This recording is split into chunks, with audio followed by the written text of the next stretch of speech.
خلکو د سواد پر اثر کله او څنګه چې ټول په سواد کې ایرول داسې غټ خاندان دی چې هغه تاسو ملګرتیا او باقاعده شربا او ګروپ کې شاملېږي نن تاسو د سواد په دوره خو څنګه چې د سواد کې تاسو د پارټۍ مقبولیت ورسته ورځ سیوا کیږي په دغه حواله باندې تاسو د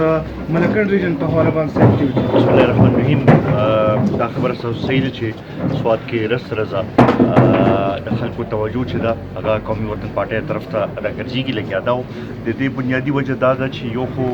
شهید وطن حیات محمد خان شیرپو د سواد سره یو خپله مینه وه او بیا د هغې نه پس ته ملي رهبر جناب آفتاب احمد خان شیرپو صاحب د سواد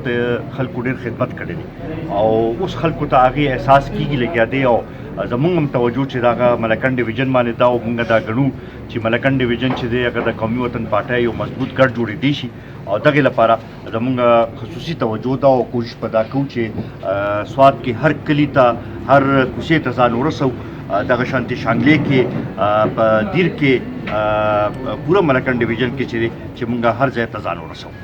سر بل طرف پی ډي ایم کوم روانې جلسې چې دغې ته خصوصي د خیبر پښتونخوا په صده باندې کوم جلسه وشوه भरपूर पागे के ستاسو پارټۍ خپل یو ځان خوله دی آیا مخې ته څه ګورئ موجوده کوم حکومت چې دی نه اهلی ته په څه نظر ګورئ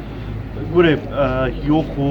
د پېښور کومه جلسه چې وه زه دا ګڼم چې ډېره کامیابه جلسه وه په دې معنی چې د دې باوجود چې حکومت مختلف حربې استعمال کړې مختلف رکاوټونه یې واچول خو د هغې باوجود خلک رالل او په ګڼ تعداد کې پای کې شریک شو دې نه دا اندازه کېږي چې خلک چې دی هغه د موجوده حکومت نه تنګ شوي دي او د دې د پالیسو نه تنګ شوي دي خاص کر ګرانی چې دی هغې هر څوک متاثره کړي دي دا جلسې چې دي دې سره یو پریشر بلډ کېږي لګیا دی او د هغې زور تاسو وکتلو چې د پېښور د جلسې نه پس ته بیا ملتان کې اجازت نه ورکو نور زیات رکاوټونه واچولو او هغې سره چې ملتان کې هم کوم جلسه وشو زما خیال تاریخي جلسه وشوه اوس په 14 تاریخ باندې لاهور کې به هم یو تاریخي جلسه کېږي او دا سلسله کې همداسې جاري وي زما دا یقین دی چې دا حکومت به د دې عوامي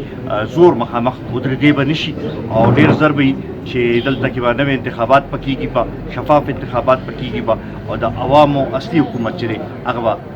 راځي به